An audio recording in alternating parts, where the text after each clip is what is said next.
Aloha, aloha, aloha to the warriors out there. Road to 45, day 18.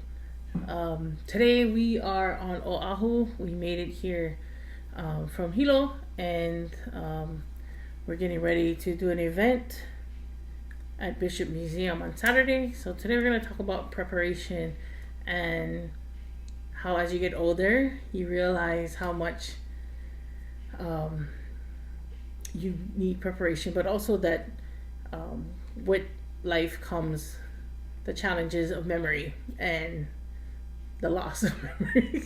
So today's discussion is going to be about preparation as you're aging, preparation as you're aging. So we have an event coming up on July 4th, 2026. It's Ilau Kahula at Bishop Museum, big part of Pa'i Foundation.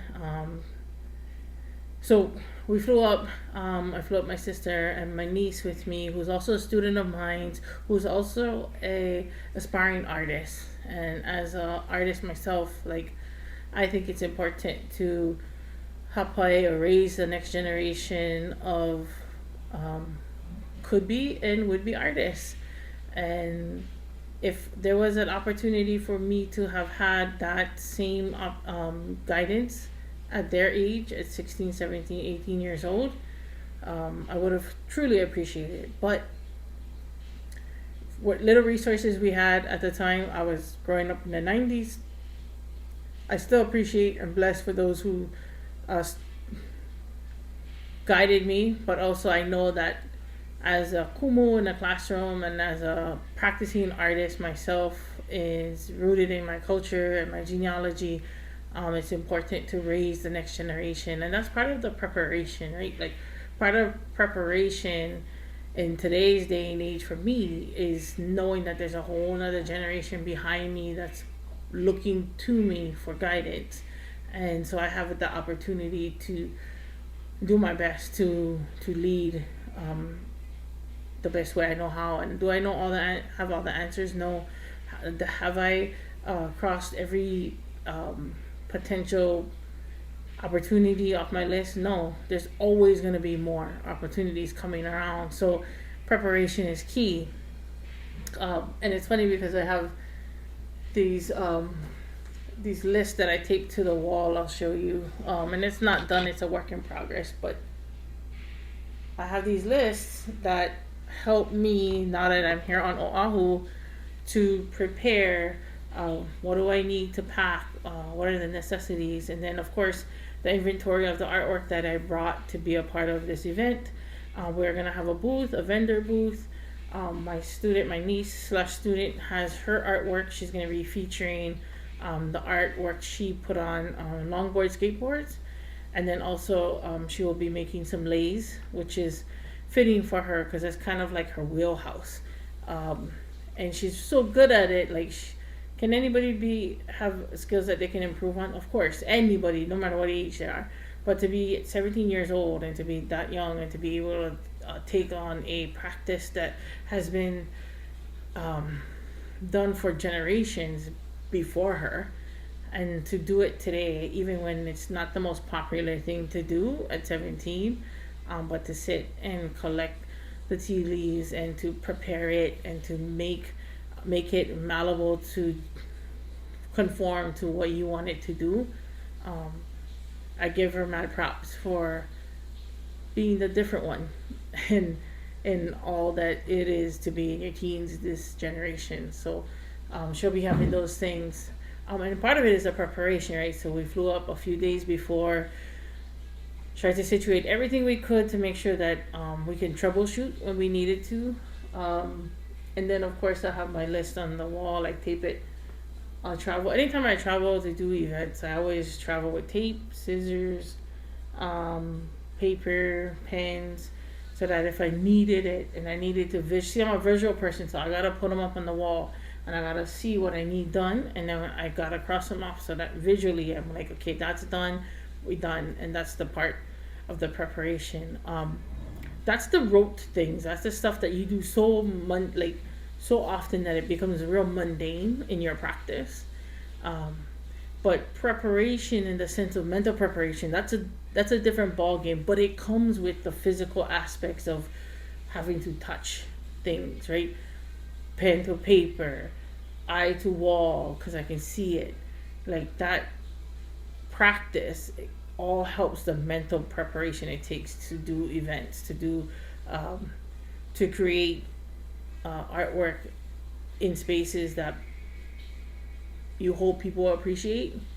But more so, like, I don't do it. I probably lose more money doing these events than I do actually making any money. But if I just did it for the money, then I would do no events, because if I knew ahead of time, like, what the cost and effect it was going to be, like, what, like, if I was dependent on my ROIs, my return on investments, like, then I would never really get out of the box of trying new things. Sometimes you gotta lose a little to gain, and it really isn't about the money, it's about the experience. Like, I've done this 20 years now, doing events and craft fairs and being a vendor with my photography, with my jewelry, with and just with other creative spaces, and working in collaboration with other organizations and other indigenous artists.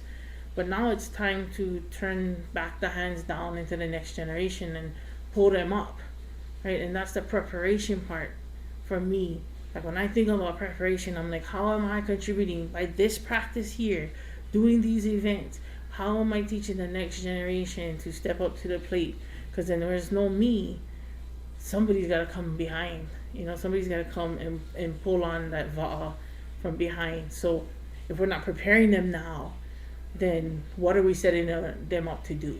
We can't pick and choose the words we want to say about the next generation and not do nothing to help fix or help add to solutions, right? Create solutions. So for me, yes, this is, if you asked me 10 years ago, I'd have been like, no, I can't afford it.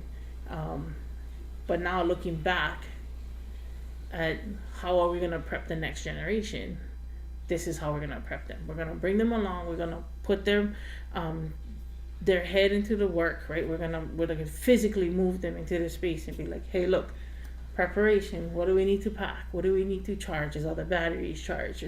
Is the square charged? Is the iPad charged? Do we have tape? Do we have scissors? Do we have knives in case we gotta cut the zip ties? Do we have extra zip ties? All of that. Do we have water? Are we staying hydrated? Do we buy food? Because it's a long day. It's a 12-hour work day when you're doing a vendor spot. So all these little things, like, yes, the preparation part is that physical part, but also it's mentally preparing them to take over. I'm gonna do this for the rest of my life. I'm doing it right now because this is what I love to do, and this is where I love to be. But there's gonna become a time where it's not gonna be me anymore. It's gonna be them, and they're gonna end up being in my space, trying to teach the next ones under them. And so we gotta prepare them now. We have to put them and shove them in the space, even though it's uncomfortable, and be like, nope, you talk to the customer. No, you explain your artwork. You know what you did. Talk to them about it. It's not necessarily the merchandise that they're buying. They're invested in your story. And if you put all that money into that design because it's something that holds dear to you, then talk about it. And part of it is putting them in front of the customers and putting them in front of the people and the audience, and giving them the opportunity to spread their wings a little bit.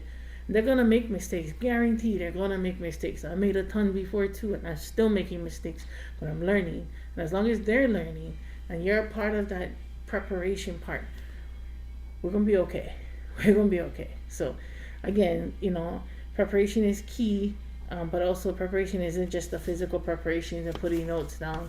Preparation is getting our younger generation in front of the spaces they need to be in order to grow. And growth comes from being prepared, even when you are unprepared. Like, something's fell into your lap and you're like, ooh, I guess I gotta do it. Yes.